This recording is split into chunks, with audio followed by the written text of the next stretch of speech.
Looking at those internal areas, we've got 4 specific ones we'll speak to, and then we'll get on to the potential GO bond projects. Top 3 tiers here, and like I said, we'll talk about the top tier. Our first, insufficient law enforcement staffing to meet community demand. This issue spoke directly to our need for a forensics detective. And then Detective Jerness joined us in January of last year. And this is a great news story by Miss Chelsea over here. It was really neat and exciting to have her do that.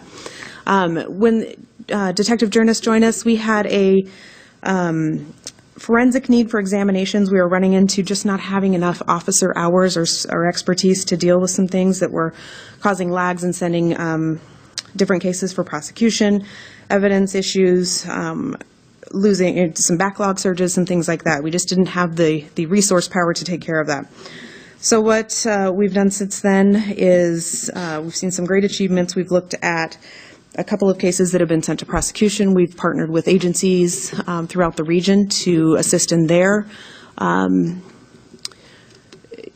ability to investigate cases and send them through the system as well. So we've got 2 in particular that were child pornography cases that were prosecuted and led to, not prosecuted, but led to guilty pleas in the area, some of which was information that dated from 30 years ago. So some good successes there, and that team, I think, has done a really good job of bringing the detective in and getting some success out of that. So looking at this deteriorating substandard PD building, that internal infrastructure piece that will be great to explain to people as we move forward. This item, we have worked with some consultants and folks at the PD, one of those technical advisory teams that Gary spoke about, in options for siting, for location, what a facility could look like, what it needs to look like. It's been helpful to have our facilities plan in place as we refer back to that.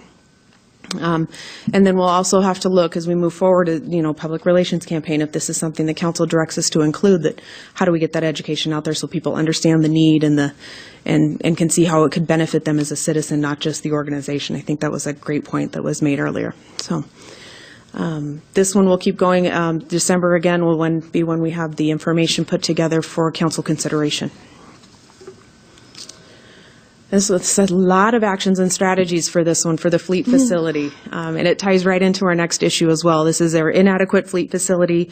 That's our city shop, and that's where our fleet services are maintained, as well as our Parks and Recreation shop and several other operations. So they've done a tremendous amount of work in evaluating the current facility, looking at what a facility would need to look like to meet the needs, both now and into the future.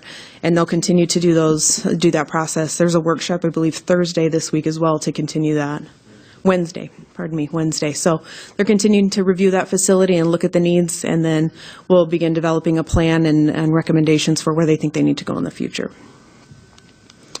Very similar, inadequate shop workspace. Our Parks and Rec folks put this issue forward, and they're working with the Public Works folks on that facility to look at just what does that look like to meet their needs now and into the future. Also looking at some other facilities we have in place to see if there's any way to repurpose or reuse things, and we'll continue that discussion as we complete this first phase of workshops that they're working through now. So these, on the left-hand column here, they've got the police facility, street maintenance, and revenue limitations. And these are some of the Tier 1 items that I've given you an update on. And then we have some Tier 2 and Tier 3 that are potential GO bond MCAs, and that's downtown and community center improvements, fire trucks, and Phase 1 park development. I'll go through those 3 quickly so you have an idea of where we're at. Our aging downtown infrastructure is really looking at the downtown core on Main Street. The last real infrastructure project that was completed there was in 1981. That was a local improvement district, and that's was the result of the aggregate intersections and some things like that that have continued to, after 35 years, have begun to deteriorate and are in need of some attention. We also look at, given the value of our downtown area with the farmers market there, the different events that we're hosting, and the gathering place that it's really always been, has continued to be, is looking at evaluating the infrastructure that's in place there for the different needs and the different uses that we have. And then with the technical advisory teams, looking at what it looks like to really get that up to speed so it meets the needs of what we have going on now from both, for instance, an events perspective and then as well as a safety perspective. as part of the Farmers Market Commission strategic plan also, they're doing a good evaluation, or look to do a good evaluation of how that specifically meets the market needs. So as we get all these different players to the table, they can say, okay, this is what everybody needs, and we can build a plan that makes the most sense. Again, the best bang for our buck, and making sure that we can meet all those stakeholder needs. Our fire apparatus, these are our fire trucks, and we've got, our fleet is aging and is beyond the scheduled replacement date for replacement. So one thing we've done here with our technical advisory team, and specifically, is talking with our Moscow Volunteer Fire Department and the users, the end users, the actual volunteers that use these pieces of equipment regularly. We started a fairly inclusive process. Gary went out and spoke with the company as a whole, the group as a whole, gave a background of the history of the fire truck purchases, the budget implications that we deal with, the potential for a GO bond and how that could work, and then what we plan to do in the future as we look at these things, what we could do in the future as we look at these projects. From there, we had Tyler Palmer from our Public Works and Rick Benjamin from our fleet speak with each individual company over the next few weeks. So they did a series of 5 or 6 different meetings to further talk about, okay, this is what the equipment could look like, what do you need, what's safe, to have those kinds of discussions, really make sure that the end users were able to define what kind of fire truck would work best for them, but also in keeping with, okay, what do we need that truck to do for the next 20 years regardless. So had quite a few conversations, which I think was a real benefit, helped the fire department to understand where we're coming from and to also have their opinions heard. So we wrapped that up in September, I believe, and I think the specification for the vehicle is coming along nicely, if it's not already completed, and that will be prepared for the December presentation of the potential bond projects. And this one ties right back into our, as we continue to try to provide services and do replacements and maintenance and things like that, our service growth is just outpacing our resources. And this is a good reference for us as we look at the bond education process and what we will need to do and what we'll need to focus on to make sure folks understand where we're coming from with some of these things. So, and specifically, the strategic planning process has really helped us to refine and report back on these items, the infrastructure, the trucks, equipment, all of those things. And so as we look forward to continuing to present on the variance reports and the quarterly reports that we're kicking off tonight, also looking at, okay, what's next year's strategic plan actions and strategy list looks like, and we can move from there. So we've done quite a bit of work on this item and pulling together the strategic plan particularly, and we look forward to continuing that. So, and then just quickly, we'll talk about the council goals prior to strategic planning. Some of these were still in the works. That's really small font, and I apologize for that. On the left side, these are items that were implemented into the strategic plan process, and specifically it's entryway beautification and then expansion of the downtown area on Main Street, and then developing a community relations plan as well. Those items have been pulled over into the appropriate departments in the strategic planning process and are continuing to be addressed. And then on the right-hand side, the exciting side, we've got developing a facilities master plan that addresses current and future city operations and space needs. That was completed in December of 15. Develop and implement a strategy for ball fields, completed in May of 2016. Not just a strategy, but the ball fields are up and running and are beautiful, of course. And then research the site and construction of a permanent downtown restroom facility. Construction began today on the downtown restroom facility. And then transition from our annual goal-setting process to our long-range strategic planning process. And this report really kind of kicks off that completion, as well as we continue to look at our variance reporting and continuing on with our strategic planning. So with that, if you have any questions. I got a couple of points I'd like to make, Jen. In our strategic planning process, and I love this process too because it really defines things and it sets the stage for the direction we're heading as a city.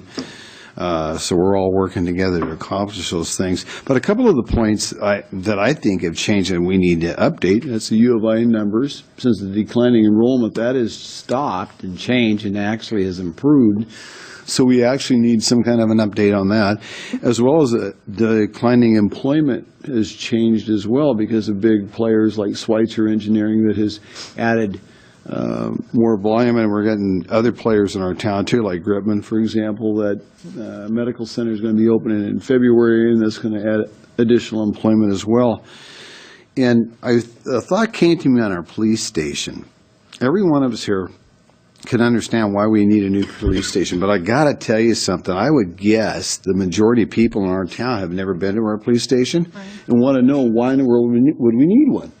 So that is a point that we're going to have to point out and address in a very elegant way. And I think Catherine touched a little bit on this earlier. But the thing of it is most people, like I said, have not been to the police station unless they've had unfortunate circumstance of being picked up by one of our cops or for some reason or had some issue to deal with. So we need to, with our bond issue, we need to be able, so people, and we're going to have to come up with a way when we start doing our public presentations, Gary, that we can address that. Because I think that's something that, all of us up here understand that. You folks over there understand that, but there's thousands of people out there that might not know it, and that's the message that we're going to have to get out. Why are we doing this? How come we need that? I mean, what's the big deal? And so that's going to be an important thing for us, and so we're going to have to come up with a solution for that. And this legislative tour that's coming up next week, and I know there's going to be more information that probably Gina as well as you are going to speak about.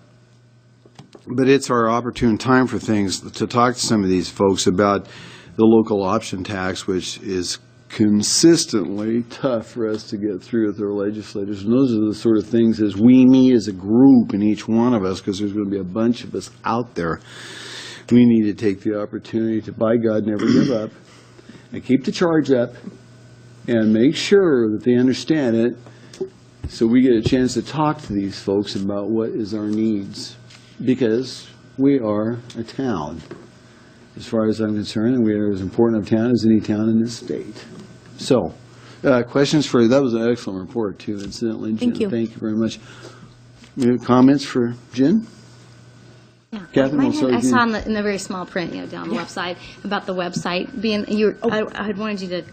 I did, I got to the end and said the update on the community relations plan. That's one of the pieces that we've rolled into the strategic planning piece. We've increased our social media as an update to the action and strategies. We've added Instagram in the past year. So we have Instagram, LinkedIn, Facebook, and Twitter now. We also have our website redesign process. We went out for an RFQ, and we actually have 20 total responses to review. So we're plowing through those, and so we can get to a decision on who will help us with the redesign of our website. Yeah. Walter? Yeah. Thank you, Mayor. An item that I don't know how it got past us, but one of the major challenge areas is mislabeled, deteriorating waste collection system. I know it was parenthetical that was sewer in one of the items on there, but further down when you got into the paper itself, you had to start reading it to figure it out. It's not a waste system. It's a wastewater collection system. I mean, that's the terminology. Gary's looking at you, Les. That's the terminology that I'm used to seeing used, and I'm not sure why we just didn't say what it was. It's not changing anything except making the heading correct.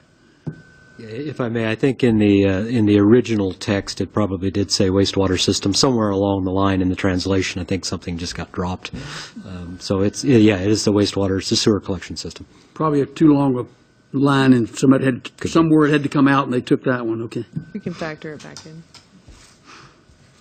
Mr. Mayor, in respect to your police station outreach, there's no reason why we can't do like a video walking tour of the existing police station and put that on YouTube and the city's website, so it doesn't. If you've ever had a tour of the police station, you can see how cramped and small it is, and that could be, the public could access that without showing off any evidence or anything. You know what? We got a guy right here in our back room. I think Zach could do that with no problem. It's a good idea, but we do need to get that out there some way so people can actually see that. That's a good point. If I may, as our technical advisory committee that's working on public outreach, as soon as we get that sort of information, council gives us direction on it, then this group is working on all of those things. And I'm sure tours, there will be a list of tasks that the elected officials will have to participate in as well in order to get the word out. So it'll be a really comprehensive process. Well, the race horses are up here, Gary, and I want to be the lead horse on this thing, and I'm ready to go. So we got to take charge. Thank you very much for that wonderful report, Thank you very much. Jim.